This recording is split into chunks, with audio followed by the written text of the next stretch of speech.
Alors, bienvenue à toutes, à tous pour ce webinaire. Donc aujourd'hui, on va co-animer avec mes collègues Iman Karzabi et Léonore Cobé du Centre Hubertine-Auclair de l'Observatoire régional des violences faites aux femmes, et aussi avec le concours d'Anaïs Defosse, avocate au barreau du 93. On va animer ce webinaire. Alors, c'est un format un peu nouveau. Il s'agit de vous présenter en 1 heure un nouvel outil qu'on lance aujourd'hui, qui est un kit à destination des professionnels en lien avec des victimes de violences conjugales, un kit pour les outiller face aux cyberviolences conjugales. Alors, l'objectif de cette présentation, de ce webinaire, c'est d'être sur une présentation interactive. On va vous proposer 2 objectifs pour ce séminaire, ce webinaire.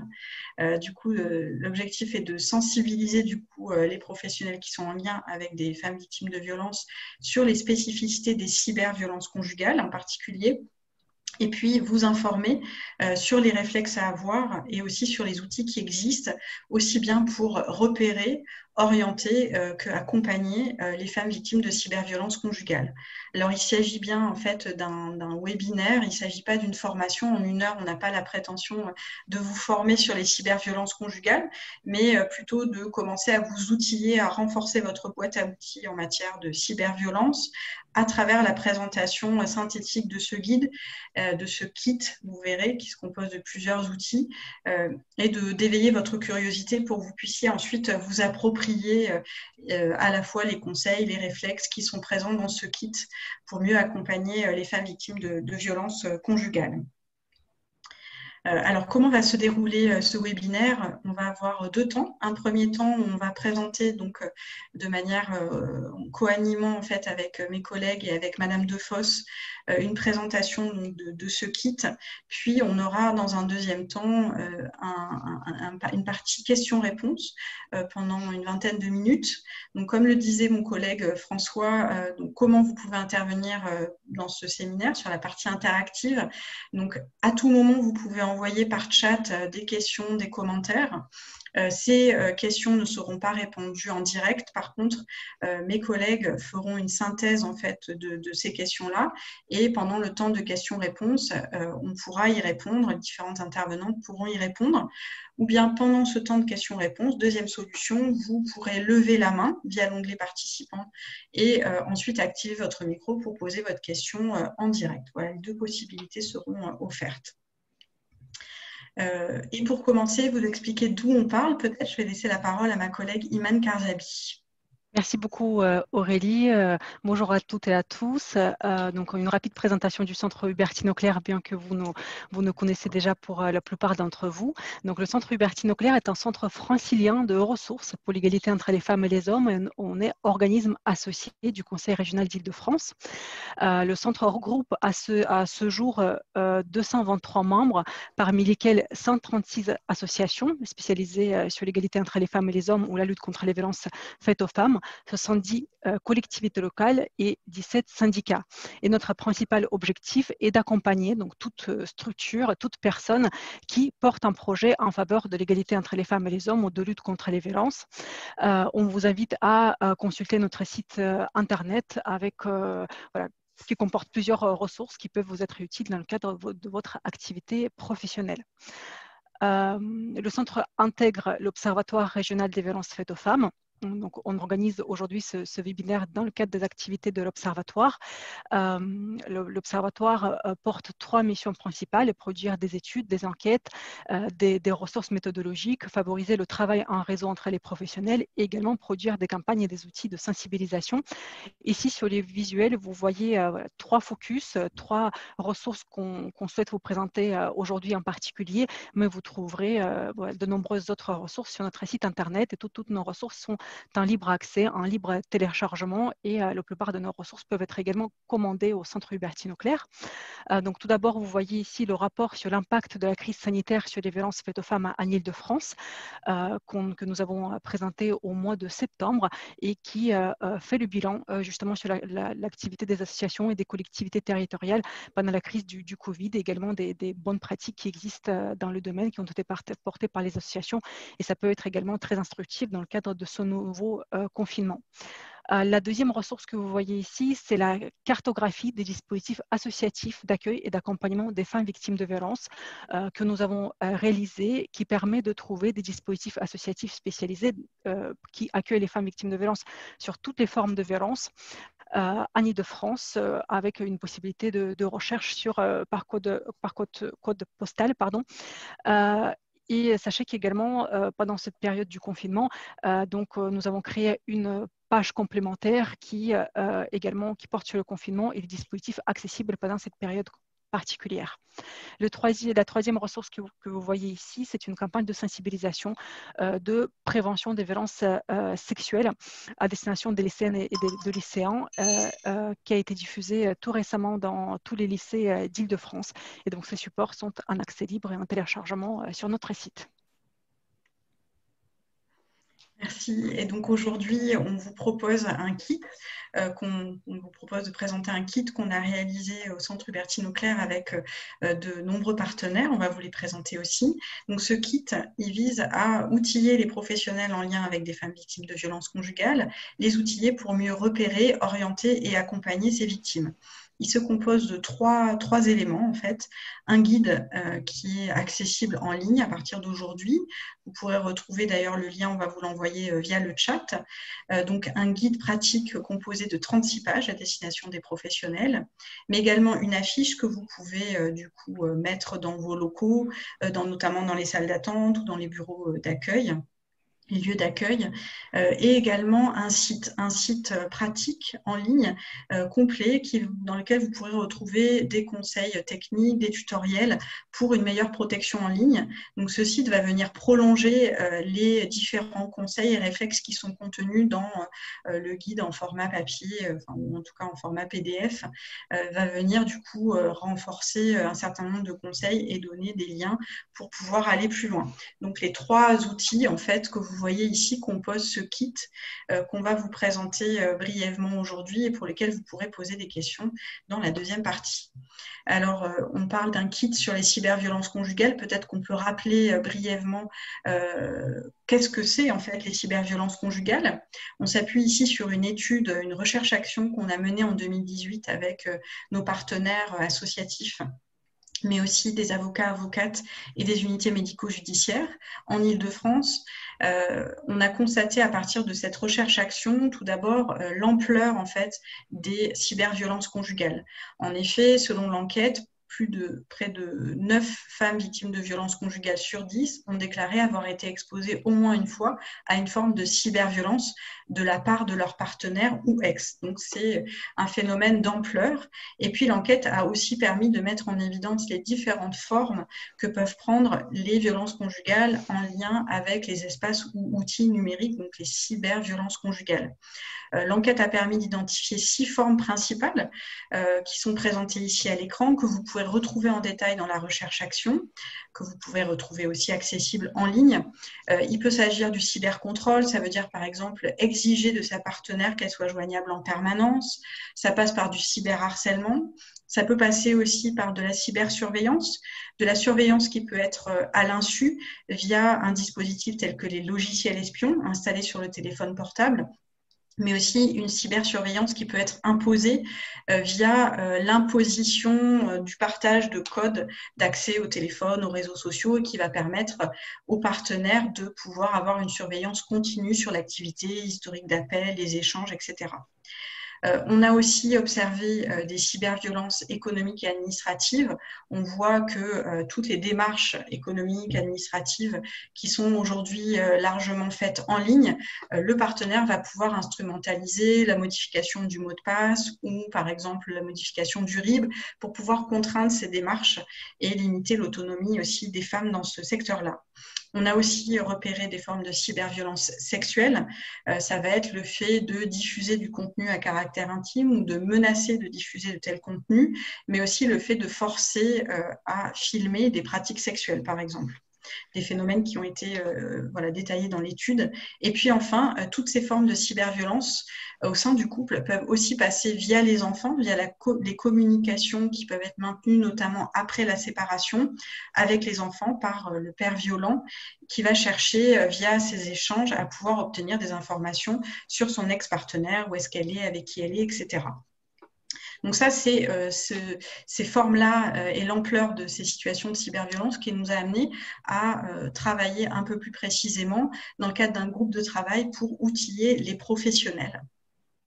L'objectif, justement, c'était de travailler avec les professionnels des associations pour produire un outil, ou voire plusieurs outils qui font partie de ce kit, des outils opérationnels qui vont aider les professionnels dans le cadre de leur pratique quotidienne. Donc, nous avons travaillé avec plusieurs associations franciliennes que nous remercions vivement pour leur contribution dans le cadre de ce groupe de travail. Donc, le groupe de travail qui s'est réuni à plusieurs reprises entre 2019 et 2020 et qui a réuni l'Union régionale Solidarité Femmes d'Île-de-France, donc de la Fédération nationale Solidarité Femmes, l'association En Avant Toutes, l'association SOS Femmes 93, l'association Parole de Femmes Le Relais, CDFF 92 Nord qui se trouve en Inter, la Fondation des femmes Le Barreau de la Seine-Saint-Denis, ainsi que la Fondation Orange Solidarité, également Kaspersky France et l'association Échappe, donc que nous remercions à nouveau vivement pour leur contribution dans cette réflexion collective. Donc l'objectif, c'était de pouvoir s'appuyer sur les besoins des professionnels et de formuler collectivement les conseils les plus pertinents pour la protection des victimes. Avant de vous présenter plus en détail les outils du guide, nous avons justement souhaité aborder avec vous la question du rôle des professionnels face aux cyberviolences conjugales.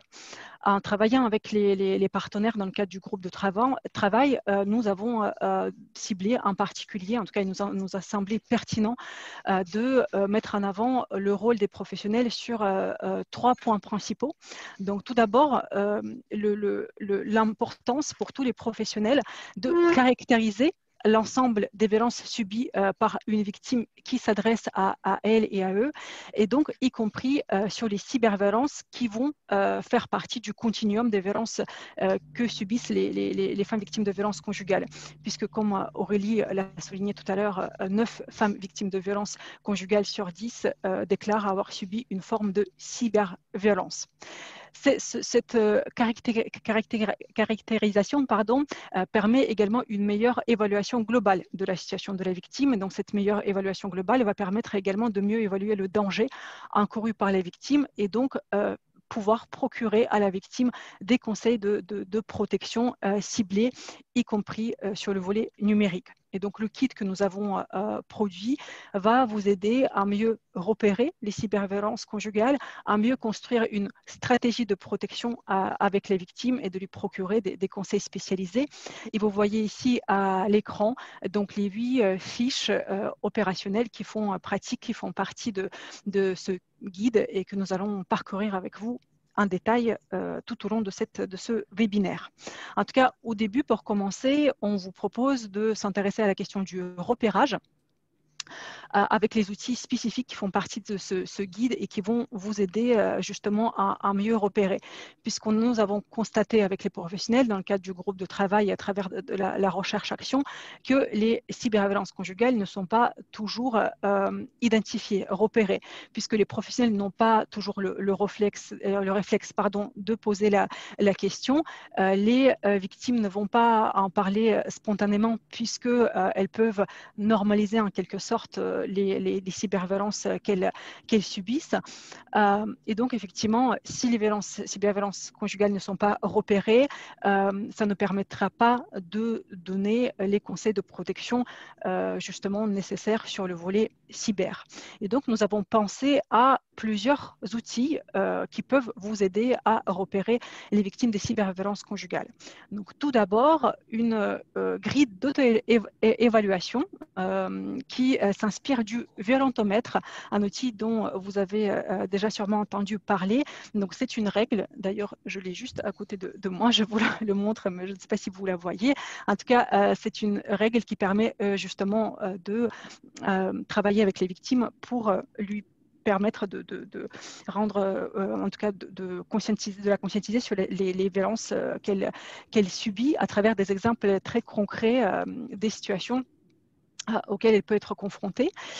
Donc, nous avons appelé cet outil le cyberviolentomètre, justement en fait, pour partir des questions des cyberviolences. Et donc, nous l'avons divisé en deux parties. Tout d'abord, la partie que vous voyez ici en vert, donc, ce qui permet de partir en fait, avec les victimes d'une situation saine, exempte de violence, pour amener petit à petit des exemples de situations qui constituent les violences. Et donc, cet outil peut être particulièrement pratique lors du premier entretien. On sait également que vous n'avez pas forcément beaucoup de temps pendant le premier entretien. Vous avez en tout cas beaucoup de choses à voir, mais en tout cas, cet outil très simple peut vous permettre justement d'aborder la question des cyberviolences conjugales avec la victime qui est en face de vous. Donc, juste pour parcourir très rapidement avec vous quelques questions, voilà, espérons que vous voyez bien à l'écran, mais en tout cas, vous aurez l'outil pour pouvoir parcourir plus en détail. Mais voilà, tout d'abord, les exemples d'une situation de couple saine, y compris dans la vie numérique. Donc, saine de tous les points de vue, y compris dans la vie numérique. Donc, voilà les quelques exemples de situations. Je peux communiquer librement par téléphone ou par mail via les réseaux sociaux avec qui je veux, quand je veux, sans avoir à me justifier. Il me fait confiance, il ne cherche pas à fouiller dans mon téléphone, à tracer mes déplacements, ni à vérifier avec qui je suis. Et si on va dans la partie violence, donc on donne plusieurs exemples très parlants. Il exige que je sois joignable en permanence. Il se connecte à mes comptes et à mes réseaux sociaux à mon insu. Il a envoyé des mails administratifs en se passant par moi. Et voilà, plusieurs d'autres situations que vous verrez dans cet outil et on espère que ça permettra justement de travailler sur ces situations avec une femme victime de violence lors du notamment premier rendez-vous. Et puis, on vous propose un deuxième outil qui est un questionnaire beaucoup plus approfondi qui permet d'aborder toutes les formes des cyberviolences conjugales de manière détaillée. Et d'ailleurs, la recherche-action qui a été présentée par Aurélie s'est basée également sur ce questionnaire. Et vous pouvez, dans ce questionnaire, piocher en effet les questions qui vous semblent les plus pertinentes à poser aussi pendant le premier entretien ou davantage sur les entretiens suivants quand vous aurez peut-être un peu plus de temps. Mais voilà, vous y trouverez des questions très détaillées. Par exemple, est-ce que votre conjoint semble connaître vos déplacements, vos rendez-vous, alors que vous ne lui en avez pas parlé? Ce qui permet aussi d'aborder, par exemple, la question des logiciels espions. A-t-il pris contact avec vos enfants par téléphone, par réseaux sociaux, pour savoir avec qui et où vous êtes? Donc voilà, quelques exemples de situations que vous allez pouvoir trouver et ça vous permettra d'avoir cette boîte à outils avec toutes les questions possibles à poser. Et puis, le troisième outil d'aide au repérage, c'est la fiche qui fait partie du kit, qui peut être téléchargée sur notre site et prochainement également commandée via un formulaire sur notre site. Une affiche qui peut être effectivement affichée dans les bureaux, dans la salle d'attente, qui incite les femmes à parler des cyberviolences conjugales, à savoir que ici, dans cette association-là, elle peut aborder ces questions. Donc, il y a déjà quelques exemples de situations qui vont lui permettre de réfléchir par rapport à son propre vécu. Et le message est que les cyberviolences sont aussi des formes de violence au sein du couple et il est possible de trouver de l'aide au sein de l'association, donc au sein de votre structure, et également en appelant le 3919, le numéro Femmes Violence Information. Pour poursuivre, en fait, les outils pratiques que vous pourrez retrouver dans notre kit, vous retrouverez aussi la fiche numéro 3. Là, l'idée étant de pouvoir vous outiller par rapport au droit. Que dit la loi face aux différentes formes de cyberviolence conjugale? On est parti en fait des formes de cyberviolence qu'on a repérées dans le cadre de la recherche-action et on a cherché à voir comment le droit était quelque part équipé pour y répondre. Vous verrez dans ce tableau complet qu'en fait, il y a de nombreuses infractions sur sur lesquels on peut s'appuyer, qui permettent du coup de pouvoir condamner un certain nombre d'agissements, de violences, des infractions qui restent globalement assez méconnues, telles que le secret de correspondance, la diffusion de contenu intime sans le consentement, et un droit qui évolue avec des évolutions récentes. Tout récemment, donc en 2020, une nouvelle loi est venue introduire le délit de géolocalisation sans l'accord, pour lequel il y a une circonstance aggravante si ça se passe dans le cadre du couple, donc passible de 2 ans de prison et 60 000 € d'amende. Vous retrouverez d'autres exemples donc en consultant la fiche numéro 3. Et on a aussi cherché à aller un peu plus loin. On a constaté que le droit était du coup bien quelque part équipé face aux cyberviolences conjugales, mais pas toujours bien saisi, et il est parfois difficile de faire valoir ses droits. Donc on a aussi réalisé une autre fiche pratique, la fiche numéro 4, qui est comment aider les victimes à faire valoir leurs droits. La question principale ici, c'est la question des preuves, et on a travaillé avec cette fiche, avec Anaïs Defosse, avocate au barreau de Seine-Saint-Denis, présidente de la commission victime du barreau de Seine-Saint-Denis, membre aussi de la Fondation des femmes. Peut-être que je vais lui laisser la parole pour présenter quels sont finalement les enjeux en termes de preuves, comment on peut se préparer avant de déposer plainte. Oui, merci Aurélie. Bonjour à tous et à toutes. Quelques mots, effectivement, la question de la preuve est un peu centrale. Parce qu'une fois que les professionnels finalement sont formés, ils ont vite conscience que la cyberviolence existe, mais pour autant ne prennent pas ou amènent pas les femmes à prendre leurs dispositions pour garder les éléments. Et en fait, sans les éléments de preuve, ce sont des infractions qu'on n'arrive jamais à caractériser. Du coup, il y a 3 éléments essentiels que vous retrouverez dans cette fiche, qui je crois est la fiche numéro 4, si je ne me trompe pas. L'idée, c'est de les rassembler, les preuves, de les collecter, d'inviter les femmes à collecter, et une fois que c'est collecté, à les conserver. Collecter, c'est plein de choses. En fait, les cyberviolences, telles qu'on vous les a présentées, le panel est assez divers et varié, mais il y a quand même des points qui reviennent souvent, sont les SMS, les réseaux sociaux, les appels.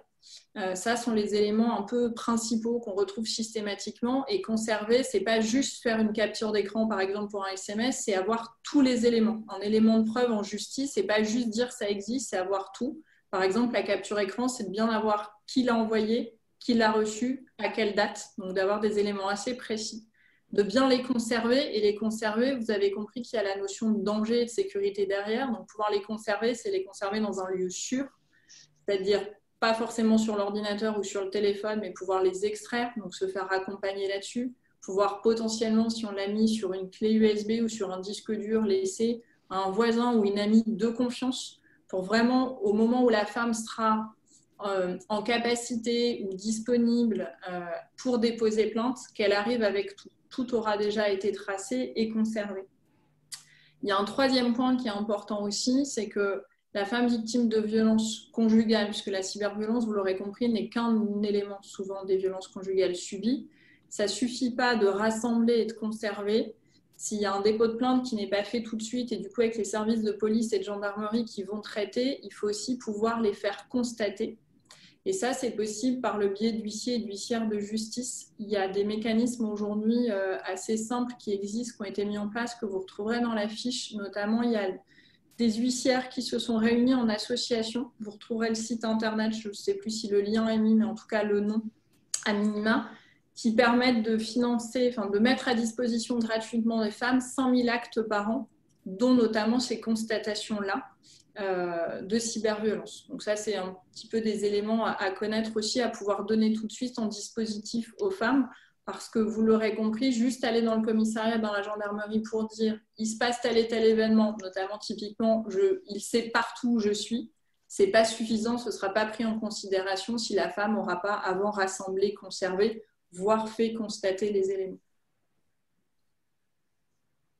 Merci beaucoup pour ces précisions très claires en fait, qui permettent effectivement de vous inviter à aller consulter cette fiche avec les conseils pratiques qu'on y a rassemblés, et vous retrouverez également tous les liens sur le site où on pourra vous présenter également ces éléments-là et tous les liens cliquables sur le site.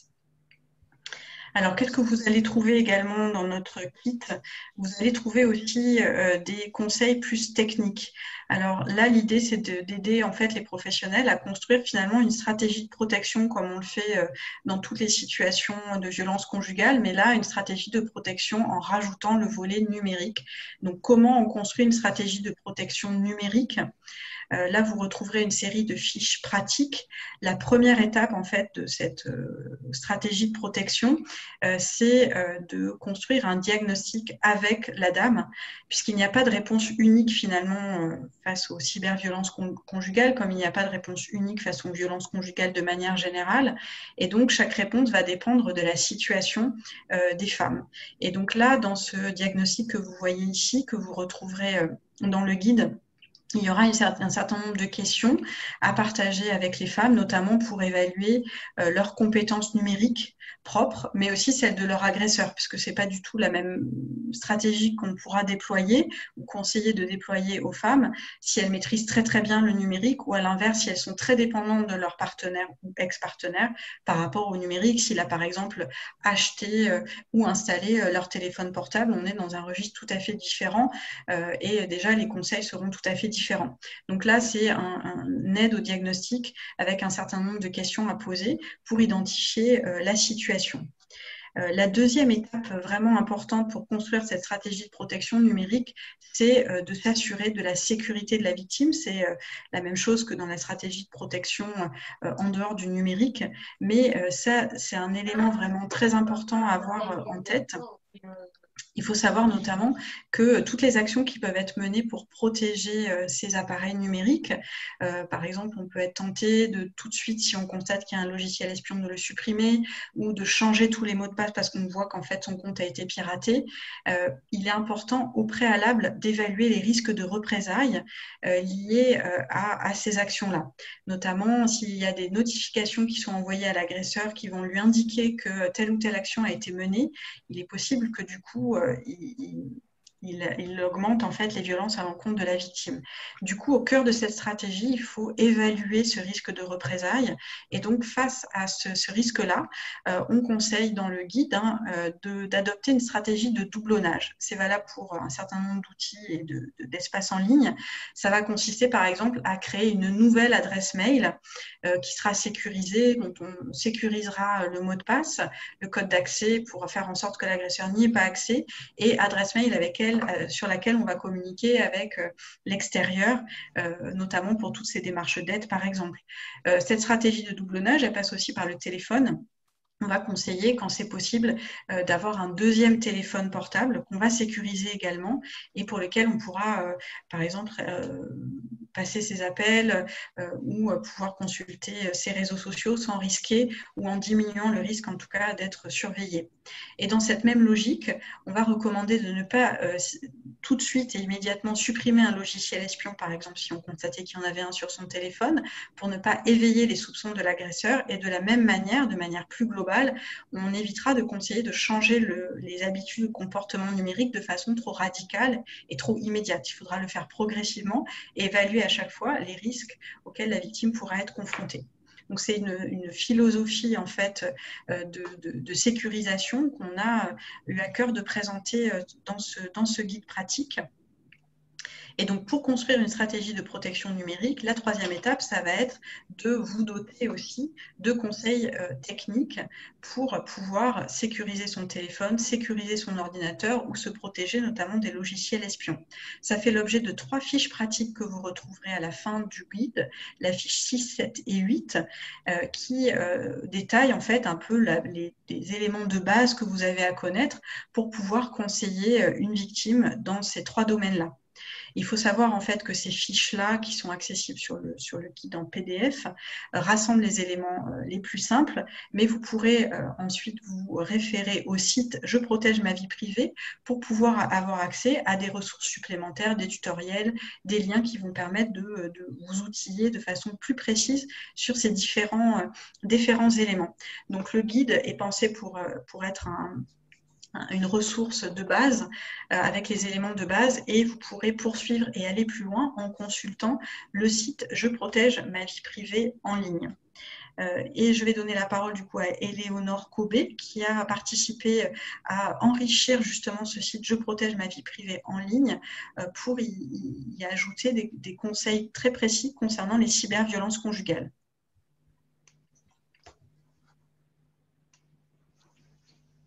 Alors. Merci Aurélie.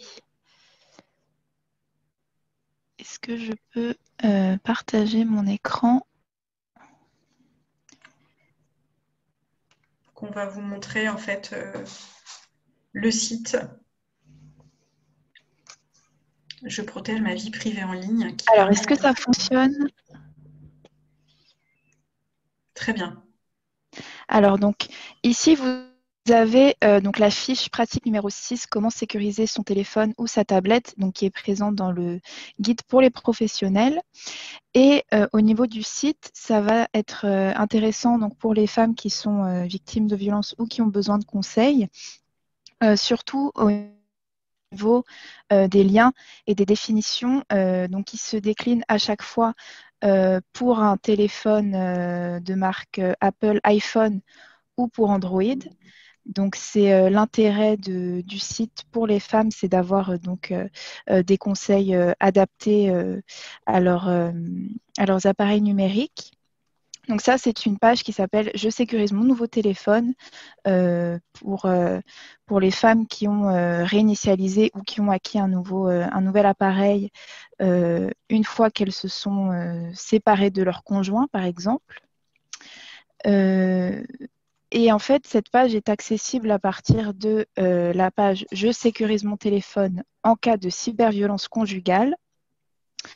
Sur le site, en fait, on accède à ces pages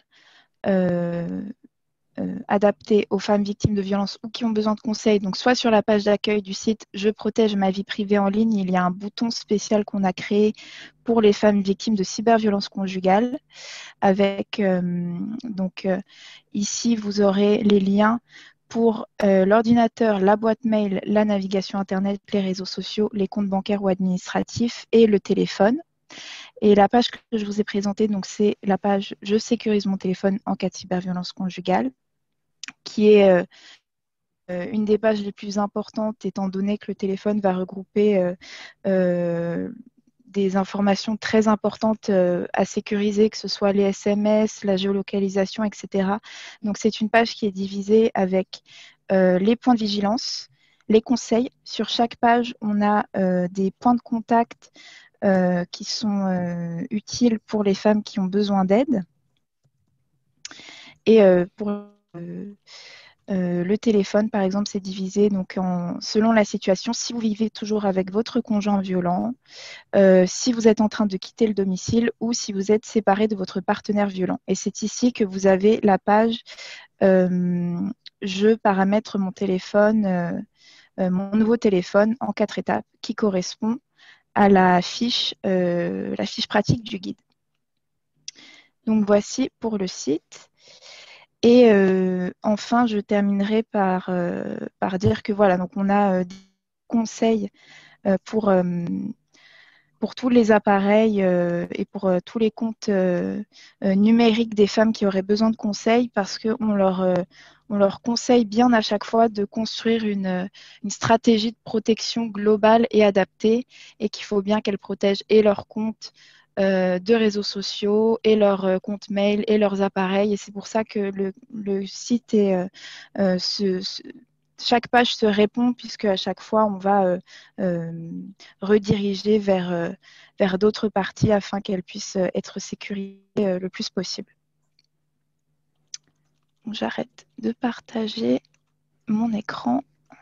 Merci Éléonore pour la présentation de ce site. Donc un site qui existait déjà et qu'on est venu enrichir en fait pour renforcer les conseils qui peuvent être du coup donnés pour les cas de cyberviolence conjugale.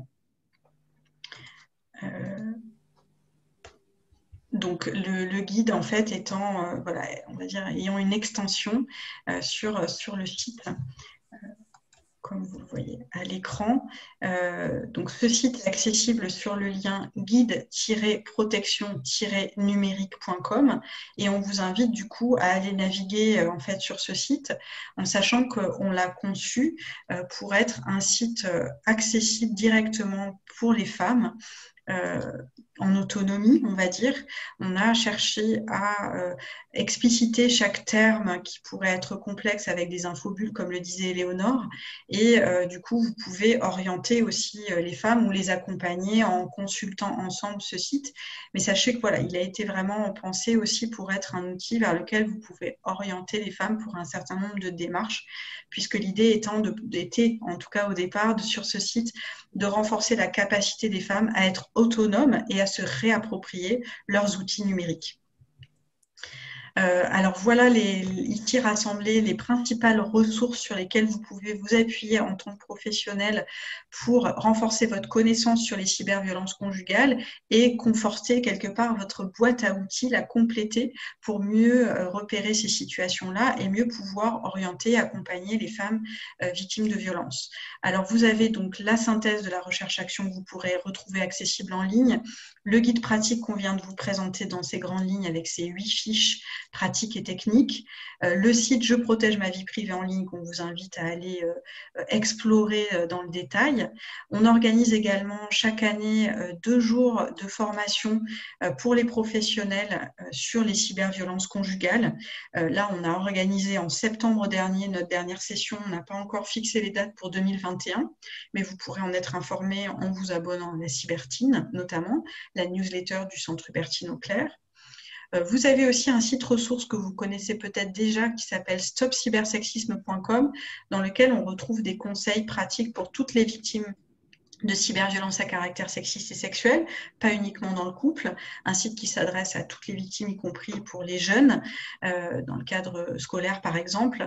Et on a rajouté aussi tous les conseils qui concernent les cyberviolences conjugales. Donc vous retrouverez dans ce site plus large aussi un certain nombre d'éléments de conseils de ressources concernant les cyberviolences conjugales. Et puis, on vous a remis ici 2 conseils de ressources utiles aussi à connaître. Le chat de l'association En Avant Toutes, qui propose du coup tous les jours, 7 jours sur 7, de 10h à 21h, une écoute spécialisée par des professionnels donc formés sur les formes de violence au sein du couple. C'est un chat qui est spécialisé pour les jeunes 16-25 ans, mais qui est accessible à toutes, et qui permet de converser anonymement, gratuitement bien sûr, et qui est donc un outil très utile. Et elles ont été formées, toutes les professionnelles, sur la question des cyberviolences conjugales, qui constitue une grande partie d'ailleurs de leur chat. Et puis le 3919, ligne d'écoute anonyme et gratuite, pour lesquelles les professionnels, nous les avons également formés sur la question des cyberviolences conjugales. Voilà pour la présentation des principaux ressources et outils que vous pouvez mobiliser.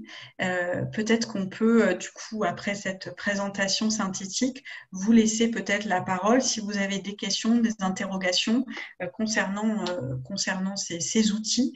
On va ouvrir le temps de questions-réponses. Peut-être que ma collègue Iman a identifié dans le chat un certain nombre de questions qui ont déjà été posées. N'hésitez pas à continuer à les poser. Merci beaucoup. Effectivement, merci pour les questions qui sont déjà arrivées sur le chat. Nous allons y répondre au maximum du possible. N'hésitez pas à continuer à envoyer vos questions. Donc, le chat sera privilégié pour les échanges. Et puis, nous aurons aussi la possibilité de prendre quelques questions par la suite. Peut-être avant d'entamer cette question de session de réponse, est-ce que les partenaires de la Fondation des femmes sont avec nous aujourd'hui? Nous avons travaillé ensemble dans le cadre de la préparation de ce guide et la Fondation des femmes a également aujourd'hui des projets qui portent sur la thématique de lutte contre les cyberviolences conjugales. On souhaiterait vous donner la parole. N'hésitez pas à lever la main si vous êtes là. C'est Céline Dubois, je crois, qui est présente, ou Louise, ou oui.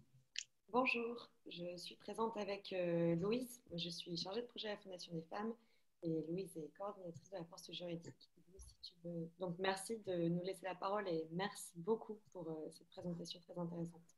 Oui.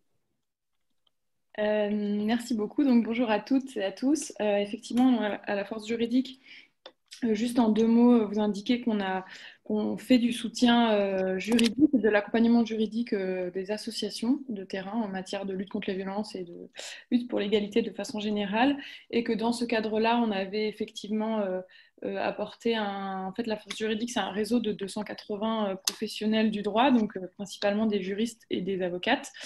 Et donc, on fait de l'accompagnement juridique, ce qui avait été le cas pour le site Stop Cybersexisme, puisque nos avocates avaient pu aider le centre Hubertine Auclair à réaliser, à travailler sur certaines questions d'ordre juridique. Donc voilà, on fait ce type d'accompagnement-là. Et d'ailleurs, il ne faut pas hésiter, si vous avez des interrogations d'ordre juridique, à nous solliciter. Je mettrai peut-être l'adresse mail de la Force Juridique dans le chat ensuite. Et on a effectivement, alors on avait eu un projet de recherche avec la Fondation Kering et Trust Law. Et c'est notre avocate Saskia Lux qui avait travaillé sur ce projet, donc sur les cyberviolences. Ils avaient ensemble réalisé un gros travail de recherche sur ce sujet-là. Et on est en ce moment, ils sont en train d'écrire un Know Your Right Guide, donc un guide à destination des victimes de cyberviolence au sens large, pas seulement cyberviolence conjugale. Et le guide est en cours de rédaction. Il sera publié d'ici le mois de décembre. Et on a demandé expressément à ce qu'il y ait une version rédigée en français pour qu'on puisse, nous, le partager. Il sera bien sûr partagé sur le site de la Fondation des femmes, mais voilà, il sera disponible en ligne en français et en anglais pour tout le monde. Et là, c'est pas du tout à destination des professionnels, c'est vraiment les bons réflexes, je pense, pour les victimes, donc à partir d'un travail de recherche qui avait été fait sur le sujet. Et encore, juste pardon, 5 secondes. Oui, allez-y. On avait souhaité, lors de notre dernier appel à projet, financer des actions sur la protection des victimes avec une ligne spécifique justement sur les cyberviolences conjugales. Mais on a reçu très très peu de sollicitations à ce propos. Donc, on essaie désormais à la Fondation des femmes de valoriser le travail qui a déjà été fait, notamment par les centres Hubertine Auclair, qui est vraiment très intéressant, et de travailler avec différents porteurs de projets privés et associatifs pour pouvoir développer des solutions plus techniques sur comment est-ce qu'on lutte contre ces cyberviolences, notamment sur tout ce qui va être logiciel espion en lien avec des opérateurs téléphoniques et autres pour créer des techs cliniques. Juste pour informer qu'on essaye de participer à ce déploiement et de travailler avec les acteurs qui ont déjà initié des choses à ce sujet en France. Merci. Merci à vous pour cette présentation. Justement, ça fait le lien avec une des questions qui a été posée sur le chat sur comment est-ce qu'on pourrait, en tant que professionnel, trouver des avocates spécialisés vers qui on pourrait orienter les victimes. Donc peut-être, Louise et Céline de la Fondation des femmes, est-ce que vous pourriez peut-être repréciser, est-ce que les associations peuvent orienter les victimes vers vous? Est-ce que vous êtes plutôt dans l'accompagnement des associations sur leur renforcement, dans le cadre de leur renforcement sur les questions juridiques? Voilà, est-ce que vous pourriez expliquer sur quelles questions les associations peuvent orienter vers vous? Donc nous, à la Force Juridique, on fait effectivement de l'accompagnement juridique des associations. On ne fait pas d'accompagnement juridique de victimes ou dans des cas très très exceptionnels. Donc nous, on a cette myriade d'avocates qui sont bénévoles, qui font un travail extraordinaire pour la Fondation, qu'on sollicite pour des questions juridiques, mais c'est vraiment de l'accompagnement d'associations. On donne assez peu de contacts d'avocates et d'avocats. Donc peut-être que Anaïs serait mieux placée que moi pour répondre sur cette question spécifique des avocates pour les victimes. Oui, alors du coup, il n'y a pas, j'ai vu la question passer, il n'y a pas d'avocate spécialisée en cyberviolence, enfin, en tout cas pas à ma connaissance. Il n'y a d'ailleurs pas de... Alors, si on fait un tout petit peu de sémantique, la spécialisation dans notre profession, ça demande une démarche particulière au niveau national pour avoir un certificat. Donc, c'est une terminologie qu'on n'emploie jamais. C'est plutôt une compétence particulière plutôt que spécialisation. Sinon, la spécialisation violence faite aux femmes n'existe pas encore. Du coup, dans la démarche, c'est se rapprocher des ordres. En Seine-Saint-Denis, il y a des listes qui existent. Il y a une liste d'avocats et d'avocates qui est disponible auprès de l'ordre, qui est distribuée auprès des commissariats, des gendarmeries, des associations. On essaye d'envoyer ça un maximum, où on s'assure que les personnes qui sont inscrites dessus, c'est validé par le bâtonnier ou la bâtonnière en exercice, c'est une formation sur les violences faites aux femmes. Et dans ça, vous avez les cyberviolences. Pour être parfaitement transparente et parler que du barreau du 93, les cyberviolences, c'est quelques avocates, on est un noyau, on est à exercer déjà sur la défense des femmes victimes de violences, on a eu connaissance de cette problématique, on a commencé à chercher, on a fait intervenir le centre Hubertine Auclair qui a dispensé une formation chez nous. Certaines ont suivi une formation ensuite chez vous. Là, c'est plutôt après du bouche à oreille et de la formation plus spécifique. Et j'ai envie de dire, si vous avez déjà une avocate formée à ce que sont les violences conjugales, c'est un bon point de départ. Donc ça, c'est que du renseignement après, soit auprès d'associations bouche à oreille, soit auprès des ordres. À Paris, il y a la même chose, il y a une liste dédiée d'avocats et d'avocates pour les femmes victimes de violences. Je sais que ce n'est pas le cas partout en France. Dans les grandes villes, c'est à peu près comme ça. Sur les gros barreaux, je sais que ça existe. Voilà pour répondre à la question. Merci beaucoup, Anaïs Defosse. Également, nous avons une autre question à laquelle peut-être vous pourriez répondre. C'est une question de la part de Monique Leca de la Fondation Orange Solidarité. Merci beaucoup, par ailleurs, Madame Leca, également pour toute votre participation également aux réflexions du groupe de travail.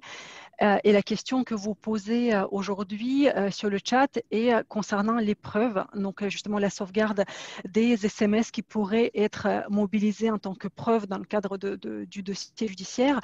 Et vous posez la question, est-ce que certaines applications Android ou iOS en général payantes permettent d'exporter en fait les SMS en permettant de les imprimer ou de générer un PDF, et est-ce que ce PDF pourrait être recevable comme preuve juridique? Alors, je ne vais pas avoir la réponse sur l'application à proprement parler, je ne sais pas. Ce que je sais, c'est qu'il nous faut en fait une capture des éléments qui démontre bien qui a envoyé, qui a reçu, la date et l'horaire. C'est essentiellement ça, et le contenu bien sûr, mais les éléments dont on a besoin, c'est ça. C'est qui a envoyé, qu'on ait bien le numéro de téléphone, de qui envoie, qui reçoit, et surtout la date. C'est les 3 éléments dont on a besoin. Les identités, les dates, le contenu. Après, les modalités, si c'est une application payante, gratuite, celle que vous visez, je ne la connais pas spécifiquement. Si elle fait ça, très bien, mais en fait, par de simples captures écran juste pour les SMS, c'est possible. En fait, vous faites des captures écran sur les téléphones, vous avez à peu près tout dessus. Après, l'autre modalité, c'est effectivement de les exporter. Vous n'avez pas forcément besoin d'applications payantes. En tout cas, nous, ce qu'on a fait faire à nos clientes, on n'a jamais eu besoin de payer quoi que ce soit, et c'est suffisant. Merci beaucoup. Une autre question porte également sur la sauvegarde des preuves. Et la question qui a été posée, effectivement, se demande, est-ce que dans le cloud, on peut sauvegarder des preuves? Donc, effectivement, peut-être le point d'attention à souligner, c'est que le cloud va être lié à une adresse mail, et c'est important que cette adresse mail ne soit pas connue à l'agresseur. Donc, c'est important d'avoir une adresse mail sécurisée avec un mot de passe sécurisé que l'agresseur ne connaît pas. Donc, il y a un nombre de conseils à formuler au préalable à la victime, et donc vous trouverez les conseils pratiques dans le guide. Et effectivement, par la suite, la même personne demande, est-ce que l'application HeHop, dont on a entendu parler dans les médias, pourrait être justement un support, un outil, un levier pour sauvegarder les preuves? Et donc, je transmets peut-être la parole à mes collègues qui ont eu l'occasion d'échanger avec l'application HeHop récemment.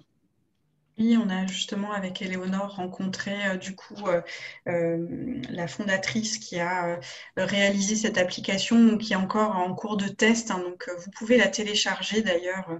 Elle est accessible sur les stores en fait. Donc c'est HeHop, HeHop. Cette application, elle est tout à fait intéressante.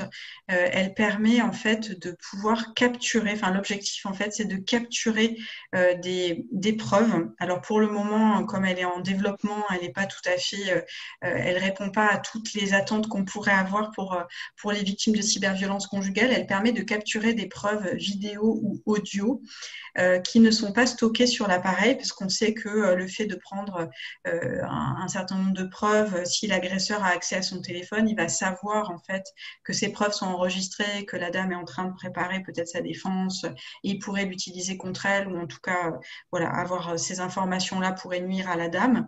Donc là, l'idée, c'est que à partir d'un système assez de cryptage pour aller vite. Du coup, en installant cette application, on peut enregistrer un contenu vidéo ou audio en direct. Il n'est pas enregistré dans le téléphone, donc même s'il y avait un logiciel espion, a priori, il ne pourrait pas y avoir accès.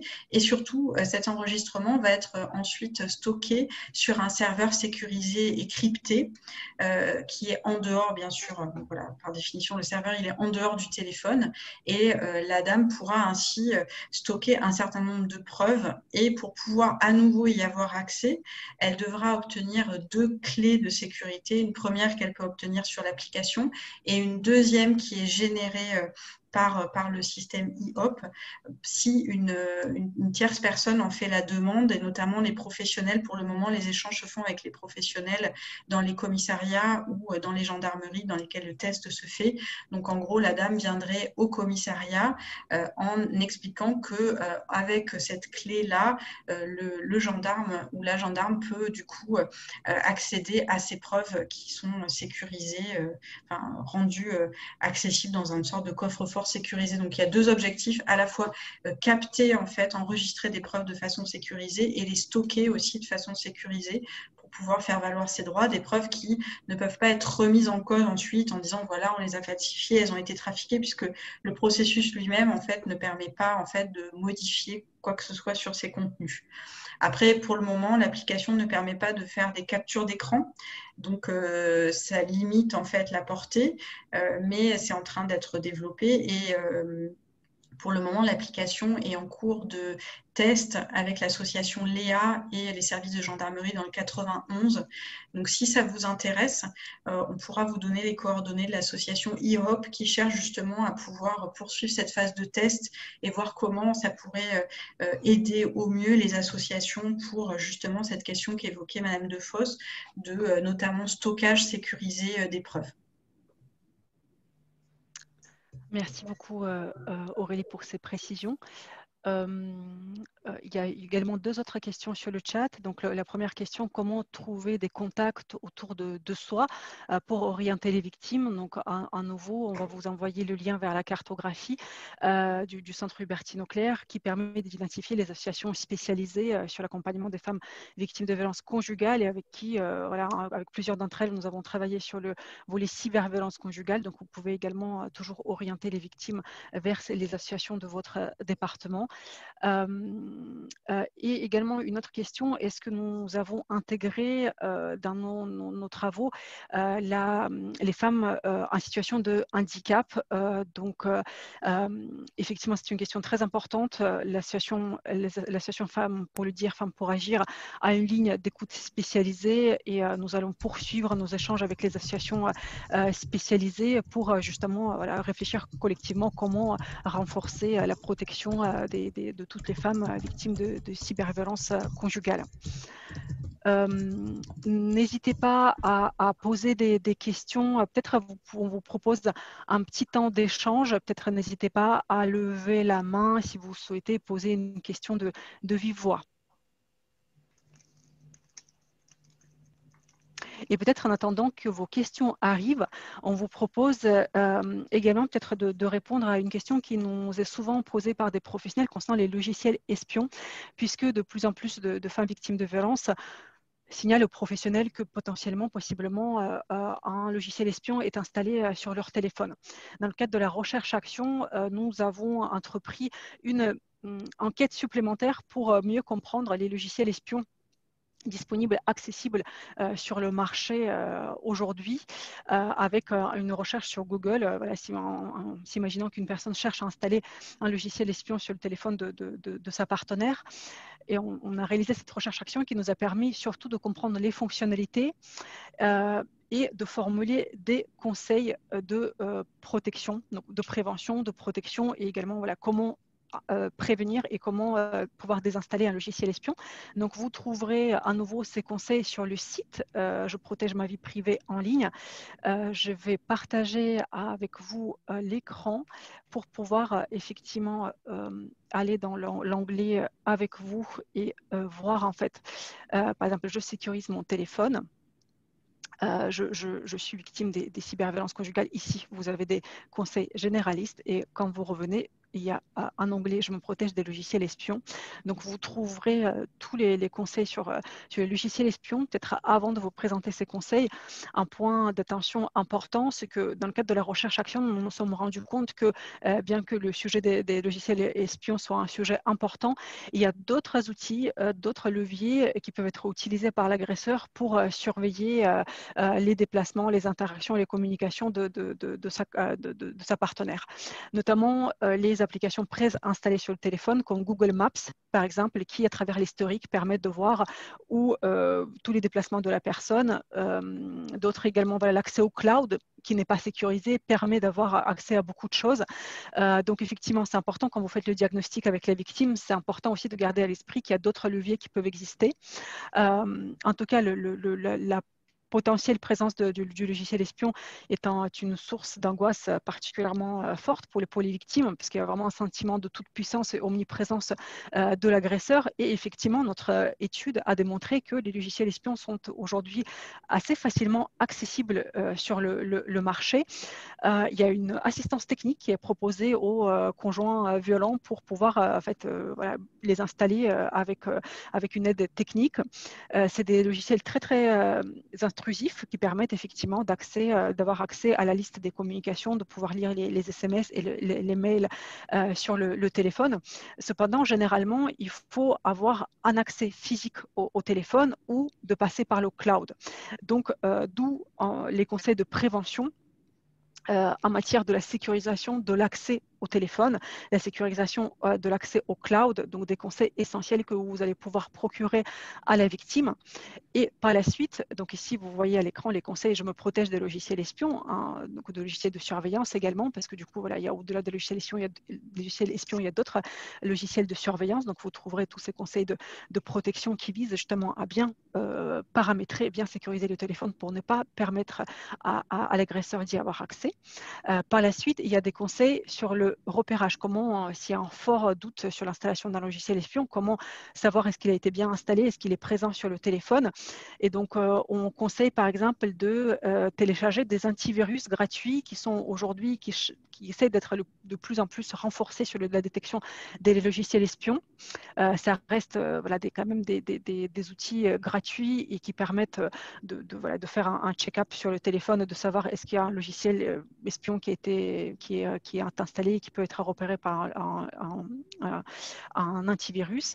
Si ce n'est pas le cas et s'il a un sentiment voilà, de surveillance persiste chez la victime, vous pouvez aussi lui procurer quelques conseils au niveau sur comment le supprimer. En fait, généralement, une réinitialisation de téléphone permet de supprimer un logiciel espion. Cependant, attention, une réinitialisation, cela veut dire la suppression de toutes les données personnelles, y compris des preuves, y compris des informations personnelles qui figurent sur le téléphone. Donc voilà, on a détaillé tous ces conseils pour aussi anticiper, préparer cette réinitialisation de téléphone qui permet d'un côté effectivement de supprimer un logiciel espion, mais qui peut également supprimer beaucoup d'informations importantes et personnelles. Donc voilà, tous ces conseils sont à votre disposition sur le site. N'hésitez pas à les parcourir et à les faire connaître aux victimes. Il est 15h30, l'heure avance vite. S'il n'y a pas de questions, en tout cas, nous reste à votre disposition et je transmets la parole à Aurélie, peut-être pour conclure ce webinaire.